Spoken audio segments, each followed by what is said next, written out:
Does this bombing fit the signature of any other bomb other than the barometric bomb? None that I know of. Do you have any knowledge of the barometric bomb ever having been used before other than during experimentation? Yes, it was used to take down a high-rise apartment building in downtown Beirut in retaliation for Mr. Buckley's torture and death. What year? That would have been in 1984. And who was responsible for that? Who had control of the bomb at that time that did this? Our friend. I don't want to. I don't. Turn the camera on.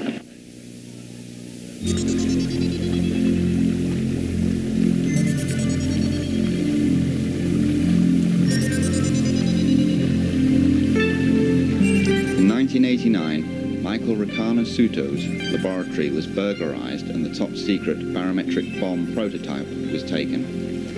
He believes that the drugs were planted at this time, which led to his conviction and 30-year sentence in 1991. This has become known as the Aberdeen burglary.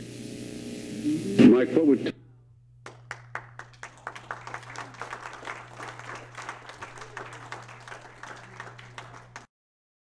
The point that I wanted you to see was when he asked us to stop the tape. And he later told us off camera that by divulging that information that we had just asked him, he could get him killed. Oh,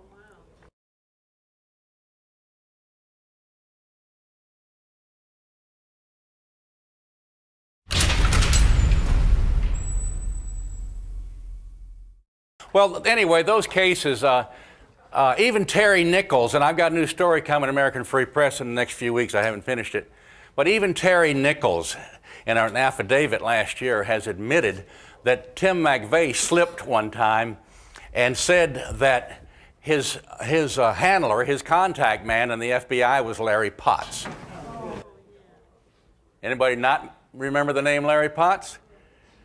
Larry Potts was the wing-ding liar at Idaho when they raided and shot the Weaver family up.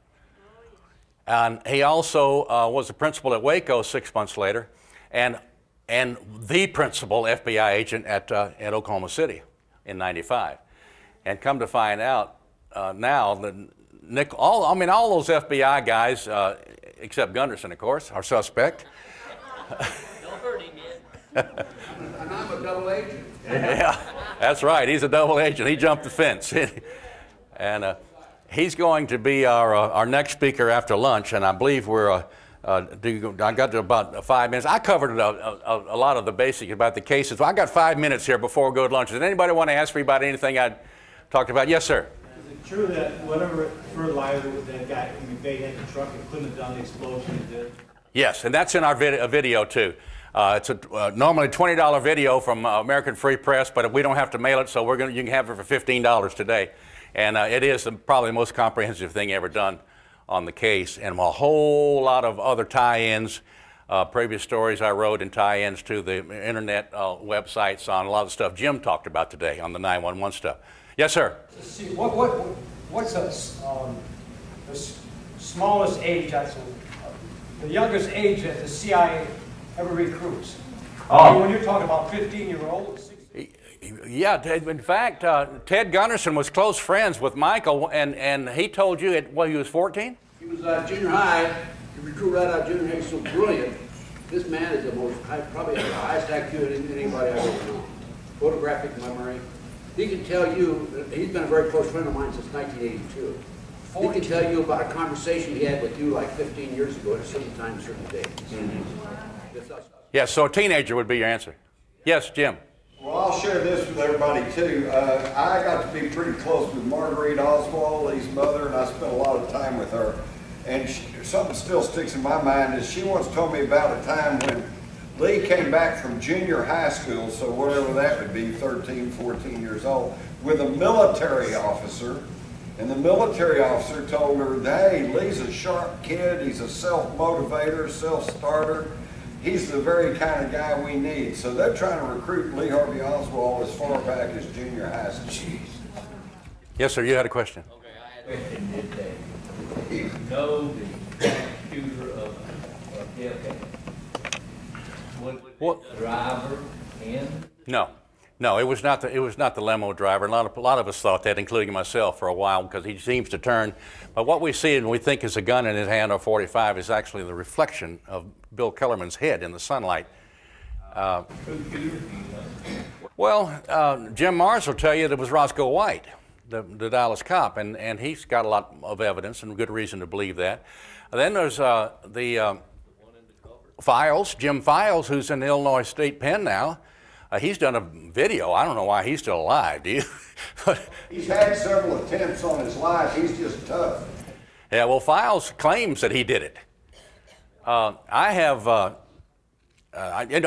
don't think with so much disinformation that's come out all along. And of course, as Jim well knows too, there were lots of assassination teams on the scene that weren't used. These guys were flown in. A guy by the name of Russell Bowen that I've written about in the past. He was CIA since 1945, before it was CIA. He was OSS, so he was the original guy that Wild Bill Donovan went and handpicked in 1947.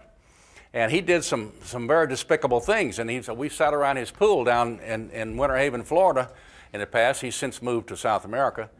But Russell told me that he had flown the triangular assassination team, he called it, into Dallas. And he also was at the party at Clint Murchison's house on Thursday night that was confirmed by Lyndon Johnson's paramour, Madeline Duncan Brown. Yep. And so, I mean, he's the one that told me that he said both Kissinger and Bush were there. Now, when I met Madeline later, one of the first things, when I found she was at that party, I wanted to ask her, I said, was George Bush or Henry Kissinger there? And she couldn't remember because both of them were pretty obscure characters in 1963. So Bowen said that they were there. But anyway, there are lots of different things that are going on. We're running short of time. One more question. You spoke about disinformation. I just wanted to see if this was real or not. But I had seen a picture of George Bush Sr. in front of the Texas Theater the day that Jack Ruby shot Oswald. I was wondering if you knew if that was true or not, or if that was disinformation. I don't know that Texas Theater picture you speak of. I have seen one that claimed to be him on the street at Dealey Plaza. Maybe that's right. I think that's probably the one you're thinking of. I have never been able to confirm. Have you, Jim, that that's really George? It looks a lot like him, but if I was on the jury, I wouldn't convict him just on the basis of one photograph. Yeah. I wanted to tell you this, a little quick commercial here. I found I had a package of this issue from October 1995, a Media Bypass magazine, and I saved a packet of them from the magazine because it had my very first published story on investigative reporting that I'd ever written was in here, where I'd interviewed Byron De La Beckwith in the jail cell in Jackson, Mississippi. And I spent more time in the jail cell with Beckwith than his lawyers or his family did. I kept trying to get the truth out of him. For those of you who don't know, he was the one who was accused and got a hung jury back in 1964 twice of the murder of Medgar Evers, a civil rights leader in Jackson. And then 30 years later, they came and tried him again and convicted him. But anyway, it's called The Anatomy of a Fix. And so that's why I saved the magazine. But it has a value a lot more than what I did.